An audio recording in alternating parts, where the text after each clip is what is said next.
chess friends, today I want to share one of my favorite and loving opening. I really love to play this bishop's opening. It's one of my top choices for responding to black's pawn to e5 move, and there are many interesting strategies and traps in this opening, and even if black plays in a standard way, there's a lot to explore. Let's dive into it. Black usually plays knight f6, going after this pawn. While there are several options available, we will focus on the move knight f3 today.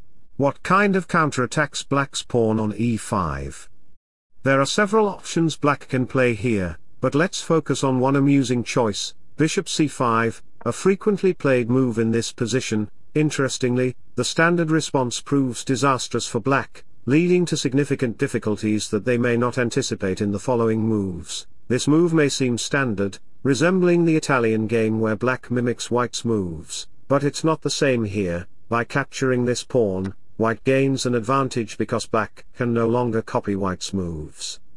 Knight takes e4 would be a losing move because knight e5 simultaneously targets the pawn on f7, therefore, black must defend it, or else white can capture it with a bishop or knight, leading to a dangerous position for black. One common defense is castling, safeguarding the pawn. However, white's play doesn't end there. Moves like d4 further pressure black's bishops, forcing them to retreat. Now, there's another clever combination that catches black off guard. Not only has white gained a pawn advantage, but now there's an unexpected attack with knight takes f7. This move forces black's king into action, and after the pawn move f5, black finds themselves unexpectedly vulnerable. Despite the king initially seeming safe, it's now exposed and lacking adequate defense. Continuing the attack, white plans to keep pressuring the exposed king with moves like queen f3 or h5, aiming for a decisive victory. In one commonly played line, such as knight d5,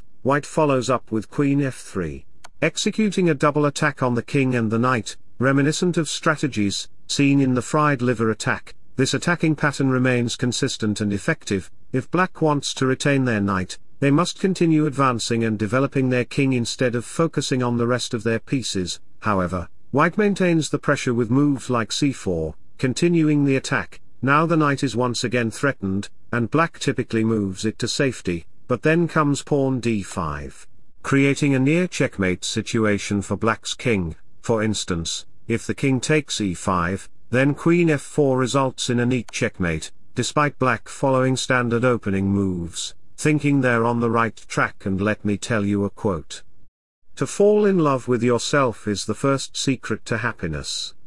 After playing pawn e5 to attack the knight, we know that knight d5 won't work due to queen f3, which puts pressure on both the knight and the king. What other moves can black make? The diagonal is controlled by white's queen, so moving there would result in black losing their piece. Black might opt for a safe move, like retreating, to avoid further complications. To ensure the safety of the knight, black could retreat it to a secure square. In response, white could play queen h5, checking the king and also putting pressure on a pawn. After the king retreats, white can play bishop g5, creating a tricky situation for black. While black may have successfully protected their king, their queen is now nearly trapped, leading to a significant material disadvantage and potentially prompting black to resign. Let's proceed to the next part of the analysis. We've established that the seemingly natural move bishop c5 is a critical mistake, leading to white's advantage by capturing the pawn and initiating an attack. However, there are various other options for black. While I can't cover every variation in this video, if want me to do so, then let me know in the comments so I can make another video regarding the variation. Okay, regarding the move knight takes c4, black attacks the pawn with knight f6. Since white doesn't defend this pawn, it seems logical for black to capture it. What I recommend is playing the move knight c3 in response, which transforms the game into something akin to the Stafford Gambit. However, as white, you have an extra tempo compared to the typical setup. After knight takes c3, pawn takes. You're essentially initiating a classical gambit where you sacrifice the pawn but gain a significant advantage in development. Indeed, despite sacrificing a pawn, white's active pieces, including one bishop and potentially the other, along with the active knight and queen, showcase superior development. This advantage positions white favorably for launching an attack against black. Indeed, there are numerous traps and tactical nuances to exploit in this position. Black may focus on defending the attacked pawn, perhaps with a move like knight c6. However, this can be a mistake as they might overlook white's hidden threat with knight g5, which introduces additional tactical complications. Now, we target the pawn, and black lacks a strong defense, leading to a straightforward win. Let's backtrack one move. If black defends the pawn with knight d6, repeating knight g5 doesn't work, but knight g5 still leads to a win. Despite the defense, victory remains inevitable. And let me tell you a quote in Sutton. Sometimes your heart needs more time to accept something that your mind already knows. In addition, there's another line, perhaps not stronger but more entertaining, which is knight takes e5. This move involves sacrificing a knight, reminiscent of strategies from old masters. Despite the sacrifice, both the knight and bishop attack the pawn. If black captures the knight, bishop takes f7 creates a tactical explosion, deflecting black's king from defending the queen, leading to victory. Alternatively, if the king moves, white can capture the queen. If black's king tries to maintain defense, bishop g5 introduces another attacker, allowing white to capture the queen with either the bishop or queen, securing victory. The most resilient defense for black is a peculiar move, pawn to h6. While it weakens a diagonal and makes castling more difficult, it effectively blocks both of white's threats. The white knight can still maneuver to either of these squares, and for now, black is relatively safe. However, white will continue pressing the attack, capitalizing on black's underdeveloped pieces and vulnerable king. By redirecting the knight to h4, it sets up for the queen to move to queen h5, setting the stage for a potential scholar's checkmate. Facing the threat, black responds with g6, a defensive pawn move. However, black's passive play resembles checkers, focusing more on defense than development. With white significantly ahead in development, the aim is to open up the position, allowing white's pieces to launch a direct attack on black's king, playing pawn f4.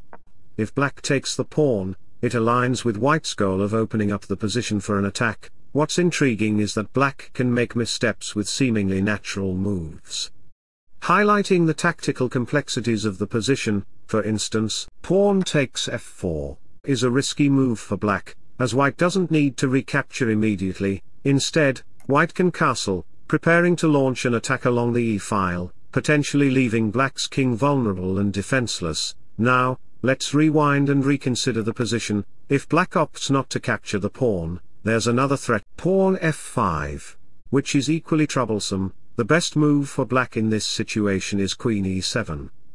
Although they may not find it unless prepared, regardless, white continues the attack with pawn f5. The objective remains to eliminate this pawn, allowing the queen to eventually target the king. If black tries to protect the pawn by playing g5 and pushing the knight away, white can play queen h5 instead of moving the knight. This move delivers a check to the king, forcing it to move, which is advantageous. Following this, there's a typical combination with knight g6, taking advantage of the exposed king and forking the queen and rook, ensuring that white gains material.